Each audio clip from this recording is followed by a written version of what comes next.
pemilihan dan kepemimpinan Daud sebagai raja. Ada beberapa pertanyaan yang sudah Ibu tanyakan di bahan PA pribadi, ya. Kriteria apa yang dimiliki oleh Daud sehingga Tuhan memilihnya menggantikan Saul? Apa sih yang dimiliki oleh Daud? Banyak di antara kalian yang menjawab hati. Pertanyaannya hati yang mana? Hati yang ini atau hati yang ini?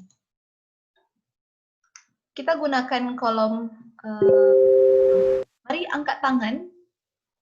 Bagi kalian memilih hati yang mana sih yang dilihat oleh Daud? Apakah hati yang ini atau hati yang ini? Kita mulai dari ini ya. Bagian gambar yang pertama. Boleh silakan angkat tanganmu yang merasa hati inilah yang dilihat oleh Tuhan dalam hidup Daud. Silakan angkat tanganmu. Oke. Ada Kenny di sana. Kenny seorang ya? Oke. Thank you, Kenny. Maka, siapa yang memilih gambar yang kedua? Boleh angkat tangan? Oke. Wah, ini lebih dominan ya. Harusnya sih selain Kenny, semua angkat tangan di sini ya. Oke. Ibu mau tanya ke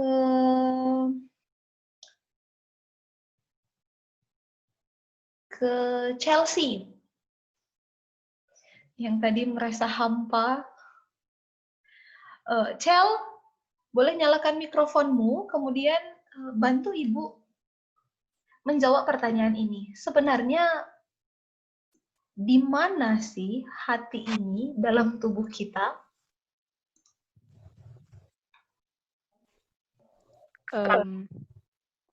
Secara fisik nggak ada, Bu.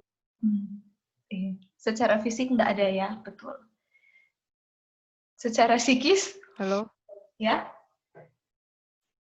Ada secara yang lain? Secara rohani. Secara rohani ya, oke. Secara rohani ini cuma bisa dilihat secara rohani ya. Thank you, Chelsea.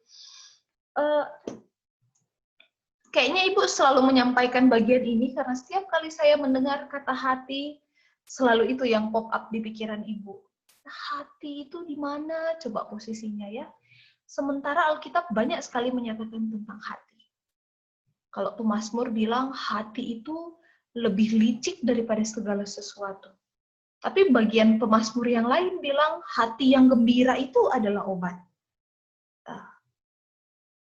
Di mana sebenarnya posisi hati ini? Dan saya menemukan anak-anak sampai hari ini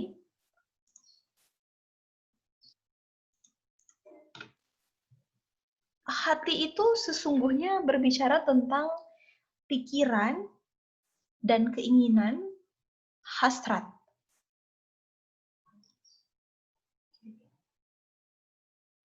Cek, cek, cek. Ella bisa mendengar suara Ibu? Bisa, Bu. Okay. Belum. Hati itu gabungan antara pikiran, perasaan, keinginan. Dan itu didefinisikan secara rohani ya, katanya tadi. Itu tidak terlihat. Dan Tuhan melihat itu pada Daud. Yang tidak bisa dilihat oleh orang-orang waktu itu. Apalagi untuk sebagai seorang raja ya. Sepanjang Ibu menjelaskan bagian ini, kamu punya hak untuk bertanya kapan saja dengan cara mengangkat tanganmu ya. Apakah Truly punya pertanyaan atau Angel? Atau ini masih yang tadi ya? Oke. Ibu anggap masih bagian yang tadi ya. Sekali lagi kamu punya hak untuk bertanya anytime you want ya. Just raise your hands dan Ibu berhenti mempersilahkan kalian bertanya. Lalu ada pertanyaan di dalam PA itu, kenapa sih setelah Allah mengurapi Daud, dia tidak langsung jadi raja? Kalau tidak salah itu pertanyaan Bella, kalau tidak salah. Kalau salah maaf ya. Tidak pernah, belum Ibu temukan ada catatan yang menjelaskan tentang umur Daud waktu dia diurapi jadi raja. Tetapi 2 Samuel 5 ayat 4 menuliskan berapa umur Daud ketika dia menjadi raja atas Israel. Boleh minta satu orang bacakan bagi kita 2 Samuel 5 ayat 4.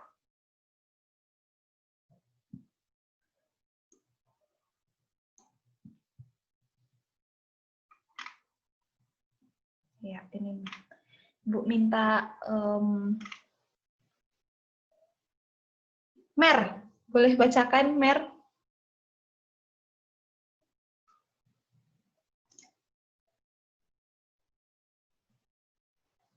Cek, oke. Halo Bu, kedengaran? Sudah terdengar Mer. 2 Samuel 5 ayat 4.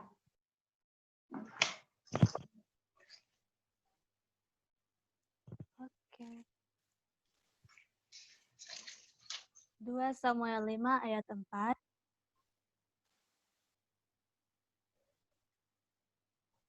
Samuel 5 ayat 4. Daud berumur 36 tahun pada waktu ia menjadi raja. 40 tahun lamanya ia memerintah. 30 tahun ya.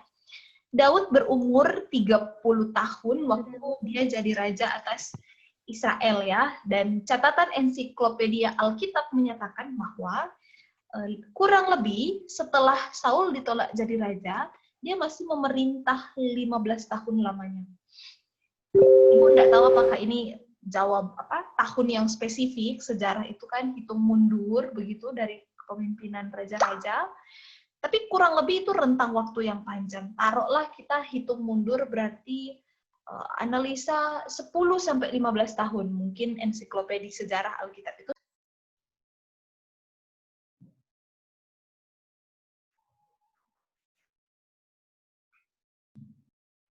Iya. Cek. Tes, 1, 2. Sudah terdengar lagi? Ada, Bu. Oke. Tadi putus sampai mana ya? 10 sampai 15 tahun ya?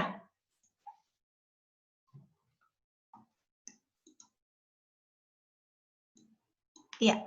Anggaplah betul-betul perkiraan sejarah itu 10 sampai 15 tahun. Maka kurang lebih waktu Daud diurapi jadi raja itu umur 15 sampai 20 tahun. Kalau 15 tahun itu adalah angka yang valid, maka 30 kurang 15, hari di mana Daud diurapi oleh Samuel di depan kakak-kakaknya, di depan bapaknya, Daud itu berumur 15 tahun. Boleh angkat tangan yang sekarang berumur 15 tahun? Kayaknya ini usia-usia kalian harusnya. Siapa yang sekarang lagi berumur 15 tahun? Oke. Ada Sasha, ada Glow, Angelina, Mer. Oh iya, rata-rata 15 tahun ya. Coba kamu bayangkan bahwa di usia yang sekarang inilah engkau diurapi jadi raja. Di usiamu yang sekarang, yang masih muda sekali. Kita coba membayang-bayangkan tiba-tiba ada datang pendeta dan bilang, "Hey, Andrew, kamu akan menjadi presiden atas Indonesia." Kapan? Nggak tahu juga. Tapi kemudian engkau dinobatkan menjadi presiden Indonesia, misalnya. Dan itu baru terjadi 15 tahun kemudian. Setelah datang pendeta itu, mungkin dia doakan kamu, ini pengandaian ya Andrew ya, bukan nubuatan ya Andrew, atau Ferrari, atau Ezra, atau Ella.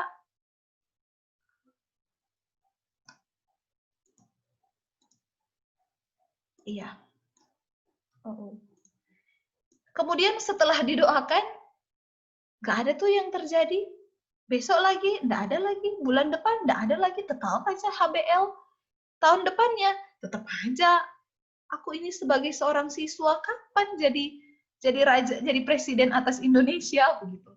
Dan anak-anak Daud itu menunggu sekian lama baru kemudian dia menjadi seorang raja. Itu pertanyaan yang menggelisahkan kan, kenapa sih terlalu cepat Samuel ini mengurapi? Kenapa nggak 2-3 tahun menunggu, atau ya nanti aja tunggu 30 tahun begitu ya? Kenapa Allah terlalu dini mengurapi Daud? Nggak sama seperti Saul ya. Dia beberapa waktu diurapi dulu, tapi kemudian tidak berapa lama dicabut undi, terpilihlah Saul sebagai raja. Ini berbeda sekali. Nah, saya mau ajak kita membuka 2 Samuel 5 ayat 2. 2 Samuel pasal 5 ayat 2. Ibu mau minta yang tahun nih umurnya. Ezra.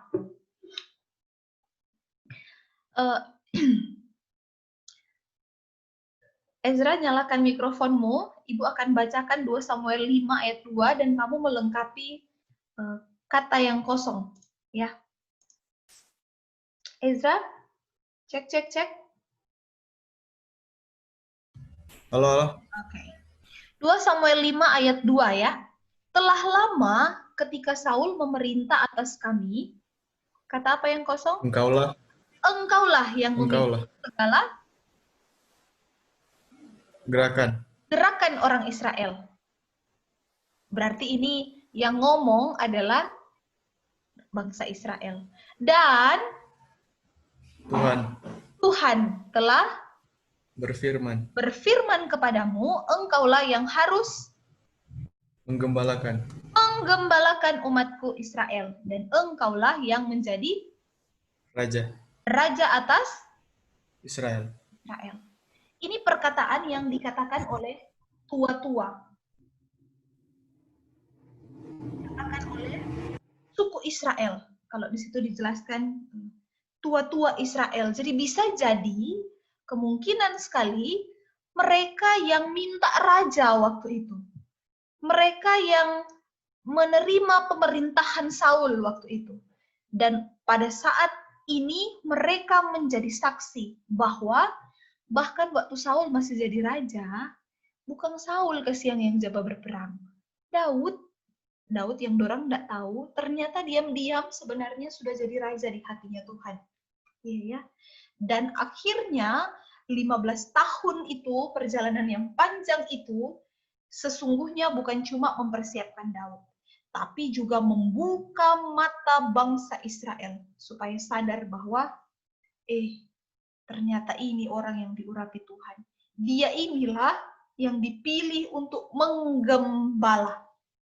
Kalau pertama dia bilang, carikan bagiku raja. Sekarang dia bilang, Tuhan yang pilih orang yang akan menggembala umatku Israel. Dan dia yang ditetapkan menjadi raja atas Israel. Maka waktu yang panjang itu, dari masih muda sampai umur 30, sesungguhnya itu mau buka akang Israel pe mata. Ngoni punya raja, Marlia. Siapa yang pimpin Ngoni? Daud. Siapa yang berperang melawan Goliat? Daud. Daud raja? Bukan. Jangankan raja. Dia pe tampilannya tidak sama dengan prajurit. Nah, siapa yang kalahkan Goliat saat rajanya yang gagah perkasa itu ketakutan? Daud. Itu membukakan mata bangsa Israel bahwa bukan tentang apa yang dilihat oleh manusia. Bahkan orang yang bisa dipandang sebelah mata kayak Daud, itu dipakai oleh Tuhan. Maka anak-anak refleksi pribadi bagi kita adalah waktu Tuhan itu waktu yang gak mudah. Tetapi kalau kita mau lihat keutuhannya, maka selalu yang terbaik. Masalahnya adalah kita tidak selalu bisa melihat yang terbaik ya. Kita tidak bisa selalu melihat dengan utuh sampai itu terlewati. Nanti kalau Lia ingat-ingat ke belakang, Kang, Tuhan udah tunggu waktu Tuhan. Waktu masih menunggu waktu Tuhan, udah setengah mati. 15 tahun itu bukan waktu yang singkat untuk menunggu. Tapi begitulah kisah Allah mau mempersiapkan Daud mau mengajarkan Daud, bahkan engkau nggak perlu duduk di tahta. Kalau kupakai engkau, kupakai engkau. Engkau nggak perlu pakai jubah kebesaran. Kalau engkau kujadikan kuat, maka kuatlah engkau. Itu membentuk Daud. Tapi pada saat yang sama, itu membentuk Israel. Bahkan pengakuan ini muncul dari mulut tua-tua Israel. Telah lama Saul memerintah, masih baperintah itu Saul, marngana yang sudah bapimpin gerakan orang Israel. Indah sekali ya. Dan bagian yang ketiga, apakah Allah tidak mengasihi Saul? Jelas jawabannya anak-anak, Allah mengasihi Saul.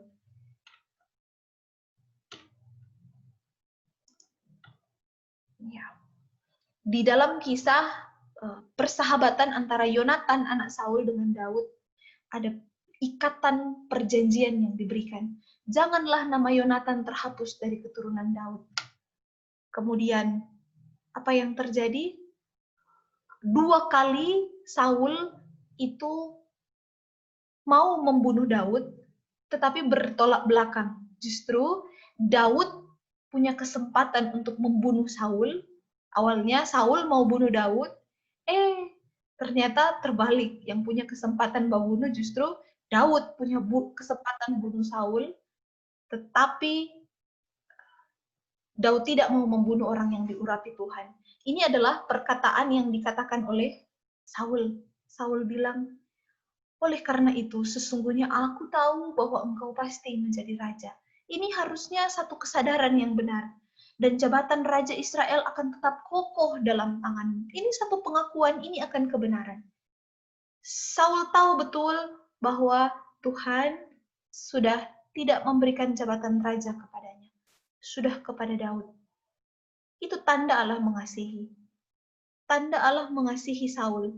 Dia sebenarnya membukakan kebenaran itu kepada Saul. Lewat peristiwa kesempatan untuk membunuh, tapi Daud tidak mau membunuh. Itu bukti Allah mengasihi. Dan ikatan perjanjian antara Yonatan itu kemudian digenapi, terjadi ketika akhirnya mati Saul, mati Yonatan, ada sisa anaknya namanya Isi-Boset. Kenapa dia tersisa? Karena Isi-Boset ini pincang. Orang anak raja yang pincang. Sedih sekali ya, tidak mungkin bisa jadi raja. Tidak bisa meneruskan. Tidak bisa pergi ikut perang. Tapi Isi-Boset ini, anak Saul yang pincang ini, justru dijadikan raja oleh Daud. Maka nama Yonatan tidak terhapus dari keturunan Daud. Nama Saul tidak terhapus dari keturunan Daud. Karena ketika Daud menjadi raja, waktu itu masih raja sebagian, belum semua Israel, Isi-Boset diletakkan di Mahanaim untuk dijadikan raja di sana. Di 2 Samuel pasal 2. Isi-Boset menjadi raja. Raja atas Gilead, raja atas Asyuri, raja atas Yizreel, raja atas Efraim, raja atas Benyamin. Ada beberapa suku yang dipimpin oleh Isi-Boset. Jadi apakah Allah tidak mengasihi Saul? Allah mengasihi Saul. Tetapi anak-anak,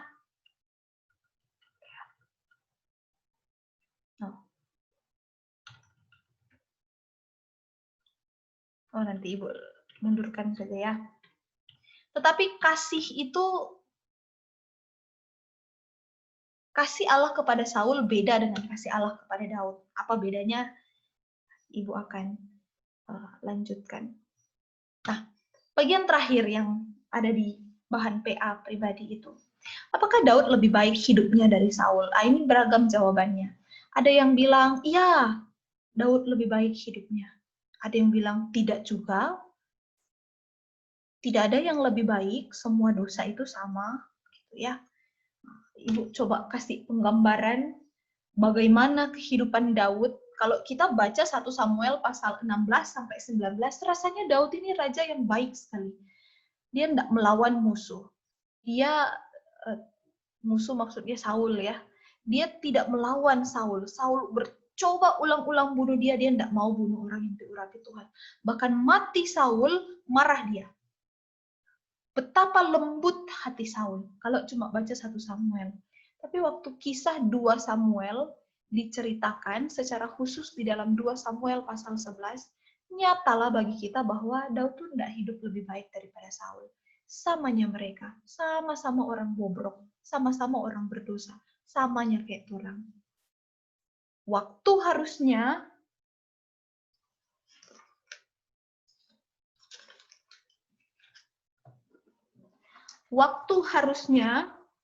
pergi Daud berperang, raja di mana raja biasanya maju berperang, Daud tidak pergi berperang. Dia duduk-duduk di suatu istana. Itu dosa pertama. Jadi raja tidak kerjakan bagiannya. Pergi suruh orang berperang, dia tidak pergi ikut berperang. Itu dosa pertama. Tapi kayaknya sepele ya. Tapi dosa sepele itu melahirkan dosa yang besar. Karena ketika dia berdiri di suatu istana, dia lihat perempuan sedang mandi. Sudah lihat, mulai dari menyepelekan tanggung jawab, sekarang mata dipakai untuk melihat hal yang tidak betul, sudah itu dibuahi dalam tindakan. Dia suruh apa? Panggil Batsheba itu, panggil perempuan yang tadi mandi itu. Sudah tergoda, sekarang godaan itu dibuahi dalam tindakan. Maka sebagai raja, dia punya hak, punya kuasa, punya otoritas untuk panggil rakyatnya. Panggil Batsheba. Siapa mau tolak raja? Maka akhirnya berzinahlah Daud dan Batsheba. Sudah berzina, ternyata Daud mengalami ketakutan. Kaget Batsheba hamil, maka dia apa? Cari aman. Panggil Uria, suaminya, kan dia sudah punya suami, biar dia pulang. Kalau mereka berhubungan seksual, tiba-tiba Batsheba hamil, nggak ada yang curiga, orang dia suaminya pulang, membersihkan nama, begitu. Fitnah, sudah 3 ya, sudah fitnah, itu Uria nggak mau, dia bilang, aku ini masa lagi pergi berperang, disuruh pulang disuruh pergi dengan istriku, padahal aku harusnya ada di medan peperangan, nggak mempan. Akhirnya apa? Jahat lagi, dia bilang, nggak bisa no, maka bunuh sudah, taruh dia di tempat yang paling depan, supaya potensi dia mati lebih besar. Maka matilah Uria. Sudah mati Uria, ini pembunuhan berencana ya. Sudah mati Uria, dosa lagi, dia tambah lagi. Kemudian mati Uria, dia angkat Batsheba menjadi istrinya. Ini anak-anak, pengangkatan Batsheba jadi istri itu bukan hal yang jahat.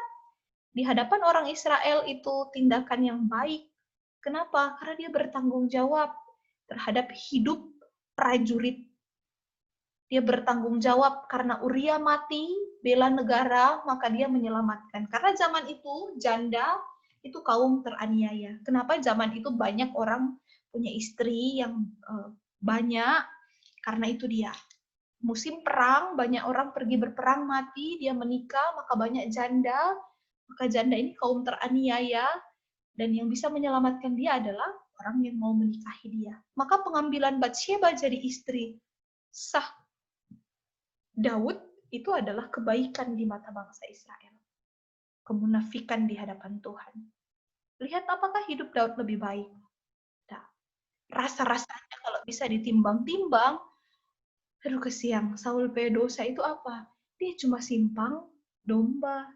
Dia simpang tahanan. Dia sobat tunggu 7 hari. Dia cuma tidak sabar beberapa menit, kalau boleh timbang-timbang. Tapi nggak bisa ditimbang-timbangnya. Cuma lihatlah bahwa Daud itu tidak lebih baik hidupnya dari Saul. Tapi apa yang membuat Daud tidak ditolak? 2 Samuel 12 ayat 13. Ibu mau minta satu orang melengkapi bagian yang kosong. Mari kita mendengarkan suara dari Samuel. Samuel 2 Samuel 12 ayat 13. 2 Samuel. Dapat dengar, Bu? Dapat dengar.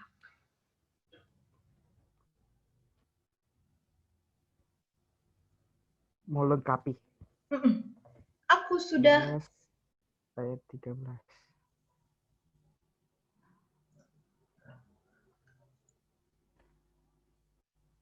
Aku sudah berdosa berusaha kepada Tuhan. pada Tuhan. Titik. Di dalam peneguran Tuhan, waktu Tuhan tegur Daud akan dosanya yang banyak itu, dosanya yang besar itu, dosanya di hadapan Tuhan itu, di hadapan manusia dia mulia, di hadapan Tuhan dia berdosa kepada Tuhan. Dia berdosa terhadap Uria, dia berdosa terhadap Batsheba, tapi jelas pemahaman Daud, dia sedang berdosa kepada Tuhan. Mengapa Allah tidak tolak Daud? Padahal dosa yang dilakukan sedemikian keji dan jahat. Karena dia tahu betul dia berdosa kepada Tuhan. Kalau baca Mazmur pasal 51, ayat ini sering sekali kita jadikan ayat untuk pengakuan dosa. Ayat ini adalah pengakuan yang mendalam dari Daud. Anak-anak, kalau kamu baca Mazmur 51 ditujukan untuk pemimpin biduan. Kalau zaman itu, orang suka bikin lagu, sama kayak kita yang sekarang bikin lagu. Lagu itu punya sejarah, dan sejarah itu akan dibagikan kepada biduan. Biduan itu penyanyi, begitu ya. Dan orang-orang akan tahu tentang apa lagu itu dibuat. Dan kemudian di dalam penyesalan Daud akan dosanya, dia buat mazmur, dia buat lagu, diberitakan kepada pemimpin biduan, inilah mazmur Raja Daud. Ketika Nabi Nathan itu datang setelah ia menghampiri Batsheba, yang awalnya sembunyi-sembunyi, dia tidak kemudian di dalam kesadarannya, di dalam penyesalannya, di dalam pertobatannya, Daud membukakan dosanya. Ini yang tidak dilakukan oleh Saul. Ini yang tidak ada dalam diri Saul. Hati yang seperti ini. Hasrat yang seperti ini. Dia awalnya menutupi, tidak boleh ada yang tahu, sampai dia bunuh Uria. Di dalam pertobatan Daud, dia kemudian menyatakan dosanya. Lihatlah aku ini. Kalau baca Mazmur 51, dia bilang, oh, sesungguhnya aku ini berdosa sejak dalam kandungan ibuku. Bersihkanlah aku, tahirkanlah aku. Itu permohonan yang begitu mendalam dari Mazmur dari Daud di dalam Mazmur ini. Dan semua orang tahu apa yang sudah terjadi. Dosa Daud dibukakan. Kalau kita dengar orang berdosa, kita sering menghina ya, atau paling tidak meremehkan begitu ya. Ya, dia kutik begitu, kutik dia. Tetapi di dalam pertobatan yang sejati, ketika dosa dibukakan, sesungguhnya pengampunan datang. Dosa dibukakan, pengampunan datang. Itu yang membuat Daud tidak ditolak. Ada pertanyaan dari temanmu? Kalau kamu punya pertanyaan, boleh di kolom chat. Setelah ini kita akan membahas di kolom chat. Ibu lupa siapa yang tanya, tapi pertanyaannya kurang lebih begitu. Apakah kasih Tuhan benar-benar dapat tiada atau hilang dari seseorang? Mungkin dia gelisah ya, gelisah karena, bisa juga hilang sayangnya Tuhan sama sama Saul. Dan bisakah kita kembali kepada kasih itu? Ibu mencatat poin ini. Tuhan menolak Saul, tapi dia tidak berhenti mengasihi. Tuhan menolak Saul, tetapi Saul tetap dikasihi. Tuhan mengasihi Saul, tapi dia tidak lagi memakai Saul. Dan Tuhan dapat memakai Saul jika Tuhan menghendakinya. Semoga ini menjawab pertanyaan. Tuhan tolak, tapi Tuhan tetap kasih. Tetap mengasihi Saul. Tuhan mengasihi Saul, tapi Tuhan hanya tidak lagi mau memakai Saul. Tuhan masih dapat memakai Saul kalau Tuhan menghendakinya. Kejadian 49 ayat 10. Minta satu orang anak bacakan. Ibu mau minta William Sambo, Kejadian 49 ayat 10.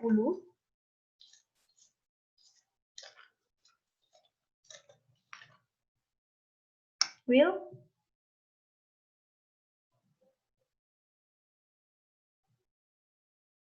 Ya, silakan. Halo, Bu. Ya, silakan. Kejadian 49 ayat 10. Tongkat kerajaan tidak akan beranjak dari Yehuda, ataupun lambang pemerintahan dari antara kakinya. Sampai dia datang yang berhak atasnya, maka kepadanya akan takluk bangsa-bangsa. Thank you. Anak-anak, ini cuplikan janji yang Tuhan beritakan kepada anak-anak Yakub melalui Yakub. Ingat, Yakub ini punya anak, Yakub, Abraham, Ishak, Yakub. Yakub punya 12 anak. Kemudian 11 anak laki-laki. Kemudian merekalah yang kemudian akan jadi bangsa Israel. Jadi belum ada bangsa Israel, belum ada. Baru anak Yakub. Anak-anak Yakub, 11 anak Yakub. Nanti 11 itu jadi 12 karena Yusuf itu punya 2 anak, Efraim dan Manasye. Akhirnya jadi 12. Jauh sebelum bangsa Israel, ada bangsa Israel. Jauh sebelum bangsa Israel itu eksis, janji Tuhan sudah ada. Sesungguhnya yang akan jadi raja bukan dari keturunan yang lain, hanya daripada keturunan Yehuda. Ada yang masih ingat Saul itu keturunan siapa? Keturunan yang terkecil? Ada yang tahu? Waktu Saul diangkat keturunan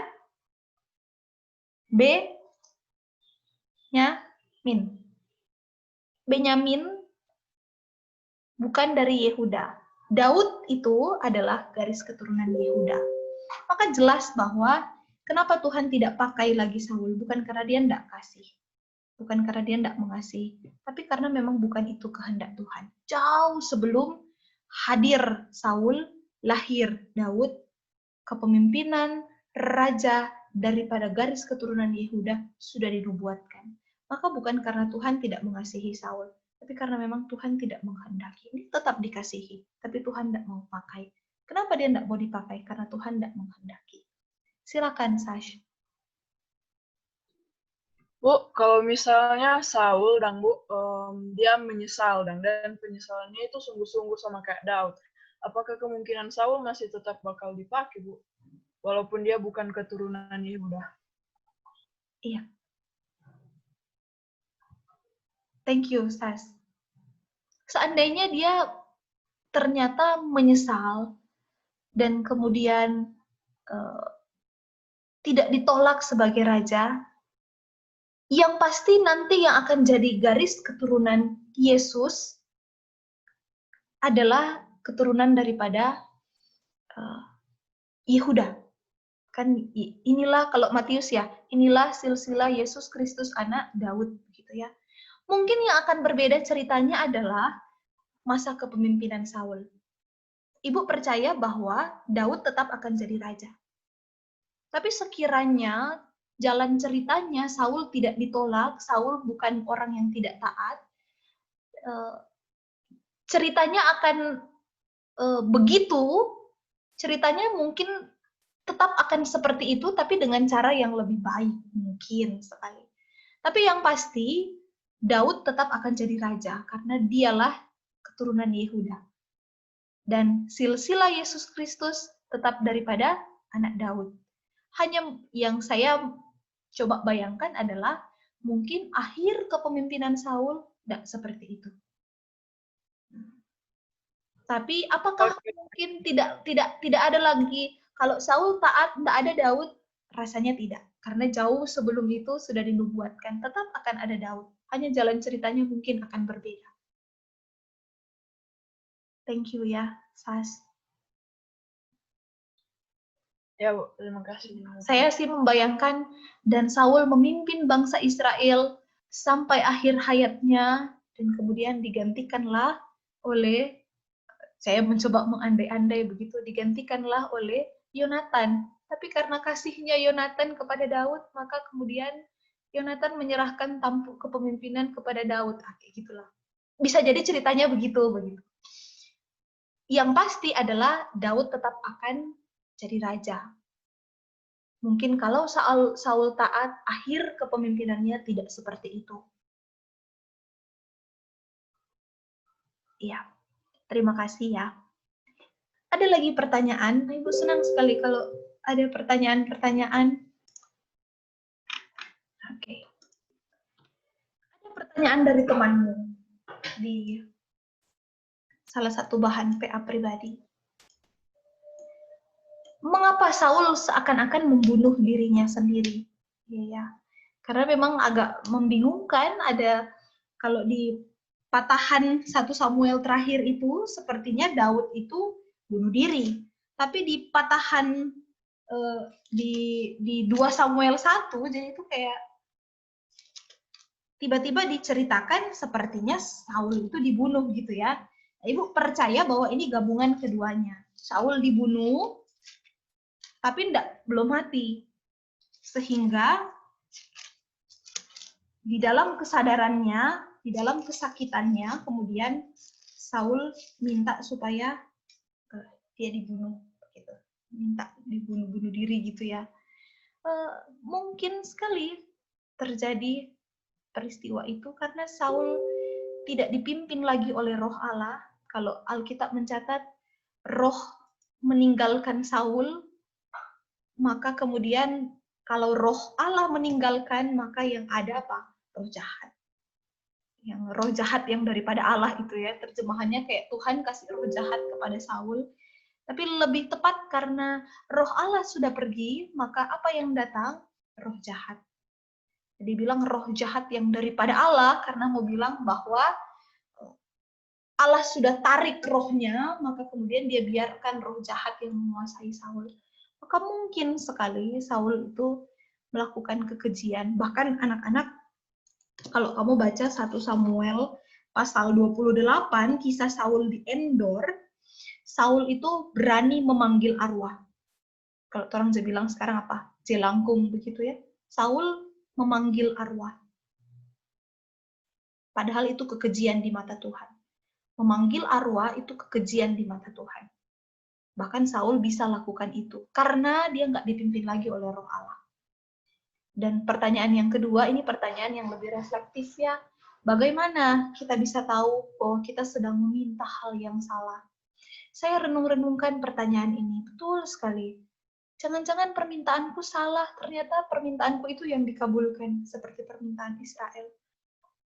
Maka paling tidak anak-anak, setiap kali kita berdoa,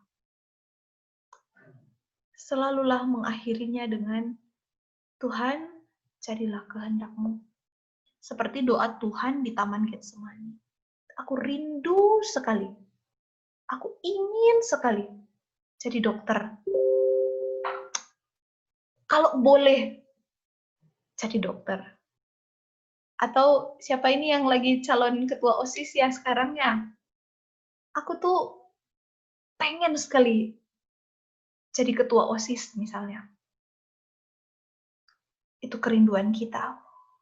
Salah nggak ya permintaanku? Sesuai nggak ya dengan kehendak Allah? Akhirilah dengan, tetapi Tuhan, jadilah kehendak-Mu. Maka kita menyerahkan dan mengimani semua hal yang kuinginkan ditundukkan di bawah kehendaknya Tuhan. Aku tuh maunya gini. Tapi kalau ini yang salah, jangan Tuhan. Jadilah kehendak-Mu. Sehingga apapun nanti jawabannya, terkabulkankah atau tidak terkabulkan, kita tahu bahwa inilah jawaban yang terbaik. Jadilah kehendak-Mu. Ini seperti doa Tuhan ya di Taman Getsemani. Jadilah kehendak-Mu. Kita minta, kita sampaikan keinginan kita. Aku tuh maunya mama bapakku rukun. Jangan sampai berpisah. Jangan sampai berkelahi. Tetapi jadilah kehendak-Mu. Ya, sampai sini ada pertanyaan. Slide Ibu sudah selesai. Atau sudah selesai juga pembelajaran kita ya? Oke. Pembelajaran kita sudah berhenti sampai di sini. Ibu berdoa kiranya pembelajaran ini membawa kita untuk merenungkan kepemimpinan Allah dalam hidup kita.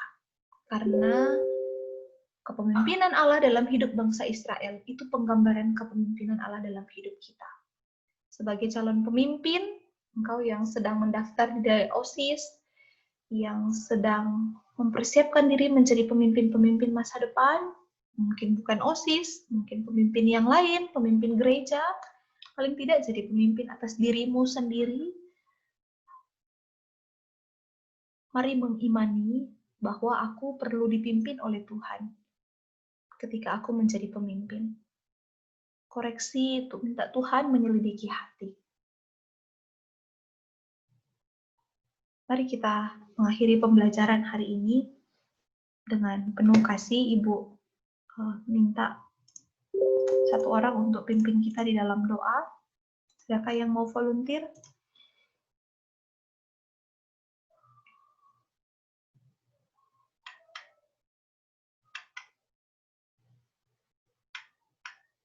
Tidak ada? Ibu minta Michelle untuk tutup kita di dalam doa. Halo, Bu. Ya, silakan Michelle. Mari kita dalam doa, kita berdoa. Terima kasih Bapak, terima kasih Yesus atas tuntunan-Mu, sehingga pembelajaran agama kita pada siang hari ini dapat berjalan, serta berakhir dengan segala baik. Berkati apapun yang telah kami pelajari dalam pembelajaran agama tadi, agar dapat kami mengerti dan dapat kami aplikasikan dalam kehidupan kami sehari-hari. Inilah menjadi doa ungkapan syukur kami, dalam nama kami berdoa. Amin. Terima kasih ya, anak-anak. Terima kasih Michelle. Ibu akan mengirimkan link. Hanya satu soal. Oh, dua. Satu kayaknya. Satu soal saja. Terima kasih. Tuhan Yesus memberkati.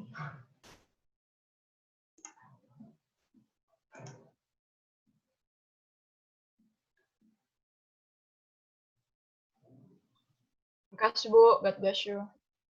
Thank you.